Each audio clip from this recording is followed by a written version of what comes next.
देखो ये मेरा थर्ड वीडियो है लेसन नंबर 3 का। इसमें हम लोग पढ़ेंगे क्या economic policy before and after 1990 क्या बिफोर एंड आफ्टर 1991। 1991 में हुआ क्या था, एलपीजी मॉडल आई थी, लिबराइजेशन, प्राइवेटाइजेशन और ग्लोबलाइजेशन। उस समय क्या था ना कि फेसिंग प्रॉब्लम, हम लोग क्राइसिस झेल रहे थे। क्या गवर्नमेंट का डिफिसिट बजट, मतलब डेप्थ में चल रहा था, उधार बहुत ज़्यादा बढ़ गया था। बोलता है सोरिंग इन्फ्लेशन, बोलता है बढ़ती हुई महंगाई, महंगाई बहुत बढ़ रहा था। सीरियस क्या सीरियस फॉरेन एक्सचेंज क्राइसिस, बहुत ही ज़्यादा फॉरेन एक्सचेंज क्राइसिस था। इसलिए क्या किया गया हमारे यहाँ पर 1991 में एलपीजी मॉडल लाया गया, जिसको लिबराइजेशन, प्राइवेटाइजेशन और ग्लोबलाइजेशन कहते हैं। Aim to the industrial policy क्या था, क्या डी लाइसेंसिंग था। बोलता है कि लाइसेंस लेना आसान कर देना। Decrease in the role of the public sectors, public sectors का रोल क्या हुआ कि डिक्रीज कर गया। पहले पब्लिक सेक्टर्स ही सब चीज़ का काम करता था, वो डिक्रीज कर गया। फिर बोलता है डिस इन्वेस्टमेंट, पब्लिक सेक्टर्स ने अपना पैसा सब जगह से निकाल लिया, प्राइवेट कंपनियों को दे दिया। Liberalisation of the foreign capital, foreign capital लाना लिबरल हो गया। Liberal policy of the technical collaboration, दूसरे देश के साथ अपना जो टेक्नोलॉजी था कोलैबोरेशन करना आसान हो गया। देखो यहाँ बोलता है लिबराइजेशन, एलपीजी मॉडल का पहला बोलता है क्या becoming a liberal. Liberal mean a removal the unnecessary control of the क्या रिस्ट्रिक्शन ऑफ बिजनेस। बोलता है freedom of the fixing price, company ना गवर्नमेंट हर चीज़ का प्राइस फिक्स करता था तो उसको हटाया। Liberalisation of import and export licensing का उसका प्रॉब्लम हटाया। कोटाज ऑफ लाइसेंस का था उसको हटाया रिस्ट्रिक्शन। फिर फ्री एक्सचेंज क्या expansion and contraction, expansion of contraction जो अपना बिजनेस को बढ़ाने के लिए उसको था, उसको बार बार गवर्नमेंट से ज़्यादा पूछना नहीं पड़ता, नॉलेज देना पड़ता लेकिन हमेशा बहुत लंबा प्रोसेस से नहीं जाना पड़ता। फिर बोलता क्या free movement of the good and the service, good and service को मूवमेंट को फ्री किया गया। फिर बोलता है प्राइवेटाइजेशन, प्राइवेटाइजेशन में कुछ नहीं है, प्राइवेट कंपनीज को फॉरेन डायरेक्ट इन्वेस्टमेंट्स को दिया गया।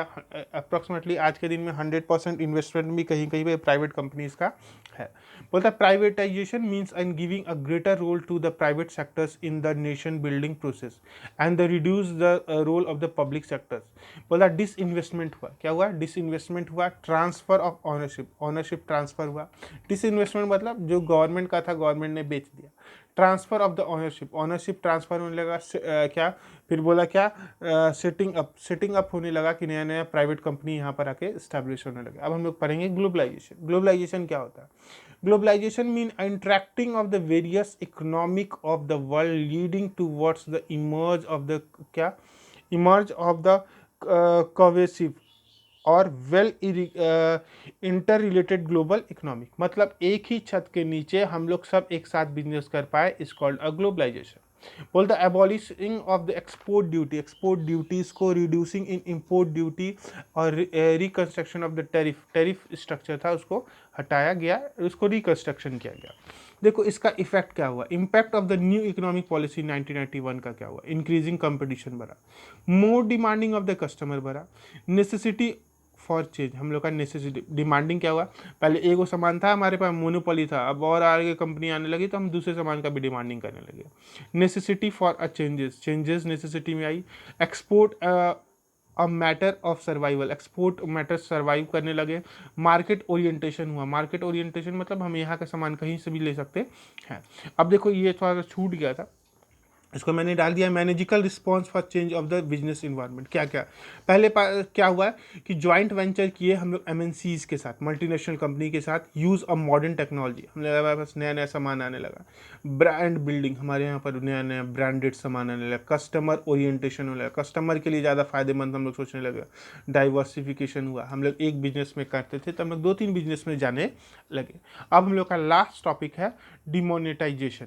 क्या होता है डिमोनेटाइजेशन, कुछ नहीं, पैसा बोल, जो पैसा जो था उसको ना अब कल से बोल दिए नरेंद्र मोदी कि अब नहीं चलेगा, इस कॉल्ड डिमोनेटाइजेशन। देखो पहला इसका डिफिनेशन दिया हुआ क्या, demonetization is the act of the क्या removing a currency unit of its a status of legal tender, legal tender से इसको हटा दिया गया। लीगल टेंडर क्या होता है, अगर हम एक जगह सामान जाके पैसा सामान लेते हैं, उसके बदले जब पैसा देते हैं, इस कॉलर लीगल टेंडर्स। क्वाइंस, हम लोग बैंक नोट्स देते हैं, which can be accepted if offered for a payment, payment के लिए एक्सेप्टेड किया जाता है। देखो क्या हुआ था कि हमारे यहाँ पर फर्स्ट टाइम डिमोनेटाइजेशन 1946 में आया, फिर 1978 में आया, अब 2016 8 नवंबर को आया, जो हमारे आदरणीय प्राइम मिनिस्टर मोदी जी ने, गवर्नमेंट ने डिसाइड किया कि 500 और 1000 के नोट्स जो होंगे वे will not be a legal tender. देखो क्यों हुआ ये। सबसे पहले बात था कि ब्लैक मनी जो हमारे पास बहुत कोई जो पैसा गवर्नमेंट का टैक्सेशन छिपा के रखा था वो हटाने के लिए, फिर डिजिटलाइजेशन के लिए, फिर फेक करेंसी नोट्स को कैच करने के लिए, इसलिए हम लोग उसको लाए थे। फीचर ऑफ द डिमोनेटाइजेशन, क्या क्या फीचर्स था। It is a view to the tax administrative measures, tax administrative measures के लिए बहुत ज़्यादा हुआ। तो क्या कि ना, जब आदमी को अपना पैसा लाके नोट चेंज करना पड़ा तो उससे पूछा गया रिसोर्स क्या था आपका, कहाँ से लाया है, तो उनको बताना पड़ा, जो उनके लिए बहुत ज़्यादा दिक्कत हुआ। फिर उस साल जिन्होंने भी टैक्स नहीं दिया था, वे जो चोरी करके बैठे हुए थे, उन्होंने क्या किया कि पूरा का पूरा टैक्स इवेजन, टैक्स चोरी जो करके रखा हुआ था उसको लाके गवर्नमेंट को पेमेंट कर दिया, बोला कम से कम इस बार से तो हो जाए, टेंशन खत्म हो।